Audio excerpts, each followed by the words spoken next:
नमस्कार दोस्तों। क्या आपने कभी सोचा है कि जब भी आप किसी भी बैंक से लोन लेने जाते हैं और आप दो अलग अलग बैंक में उस लोन की इंक्वायरी करते हैं, जिसमें लोन अमाउंट भी सेम होता है, जिसमें टेन्योर भी सेम होता है और दोनों बैंक रेट ऑफ इंटरेस्ट भी सेम कोट करते हैं, लेकिन दोनों बैंक्स की जो ईएमआई है वो दोनों में बहुत ज़्यादा अंतर होता है। अब दोस्तों ये अंतर होता क्यों है? क्योंकि एक बैंक आपको फ्लैट रेट ऑफ इंटरेस्ट देता है और दूसरा आपको देता है रिड्यूसिंग रेट ऑफ इंटरेस्ट।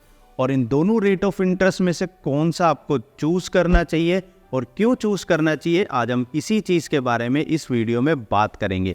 तो चलिए दोस्तों शुरू करते हैं इस वीडियो को।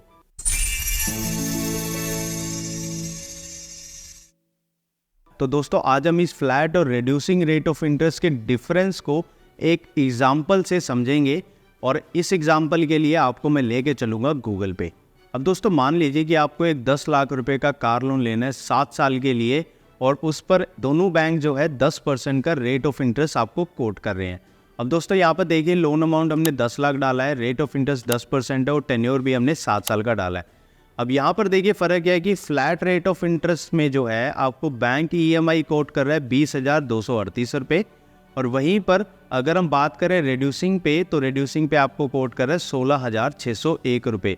और यहाँ पर हम देखें तो दोनों की ईएमआई में डिफरेंस अप्रॉक्सीमेटली 4,000 रुपये का है। और पूरे टेन्योर में देखें कि 7 साल में आपको कितनी बचत होने वाली है, तो आप यहाँ पर देख सकते हैं कि 3,05,000 रुपये की बचत आपको होने वाली है। और वो कब होने वाली है? जब आप रिड्यूसिंग रेट ऑफ इंटरेस्ट को चूज करेंगे। अब देखिए दोस्तों इन दोनों रेट ऑफ इंटरेस्ट में क्या डिफरेंस है। अब दोस्तों इस फ्लैट रेट ऑफ इंटरेस्ट में क्या होता है कि जितना इंटरेस्ट बैंक आपसे जो है ले रहा है उसमें आपका प्रिंसिपल पोर्शन पूरे टेन्योर के लिए सेम रहता है।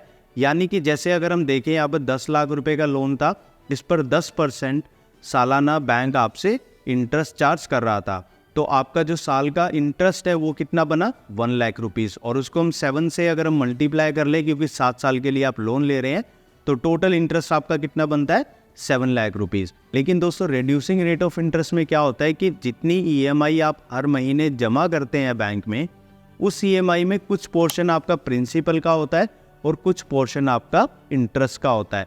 तो जो प्रिंसिपल पोर्शन आप बैंक में हर महीने जमा करते हैं अपनी ईएमआई के साथ, वो प्रिंसिपल पोर्शन पे बैंक आप पे कोई भी ब्याज नहीं लेता है। और इसी वजह से आप देखेंगे कि यहाँ पर जो रिड्यूसिंग इंटरेस्ट रेट में आपकी ईएमआई भी कम है और आपका इंटरेस्ट पोर्शन भी कम है। और इसी तरह से आप साल में कितना बचा रहे हैं 3,05,000 रुपये।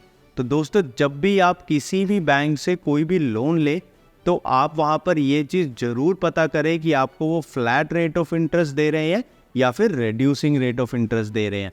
और कोई भी बैंक आपको जब ज़्यादा ईएमआई पे कोई लोन देगा तो आप उसको ऑटोमेटिकली समझ लीजिए कि वो आप पे flat rate of interest charge करने वाला है। और साथ ही दोस्तों अगर आप flat rate of interest choose करते हैं तो आपको नॉर्मली बैंक्स जो है प्री पेमेंट का कोई भी ऑप्शन नहीं देते हैं।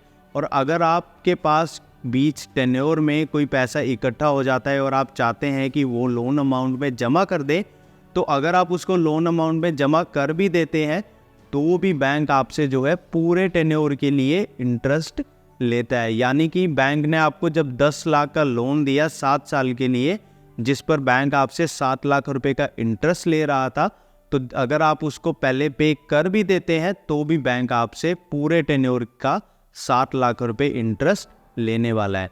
तो दोस्तों ये भी एक रीज़न है कि आपको जो है flat rate of interest normally क्यों बैंक से नहीं लेना चाहिए और आपको रिड्यूसिंग इंटरेस्ट पे क्यों जाना चाहिए।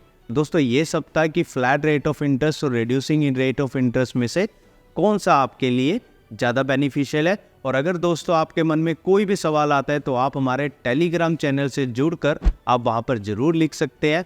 आपको उस चैनल पर मेरे द्वारा डायरेक्टली जवाब दिया जाएगा और आपके जितने भी सवाल होंगे उस पर जो है सभी आंसर्स आपको वहाँ पर मिलेंगे। और दोस्तों अगर ये वीडियो आपको पसंद आया हो तो इस वीडियो को ज़रूर लाइक करें, चैनल को सब्सक्राइब करें और इस बैंकर दोस्त के साथ हमेशा जुड़े रहें।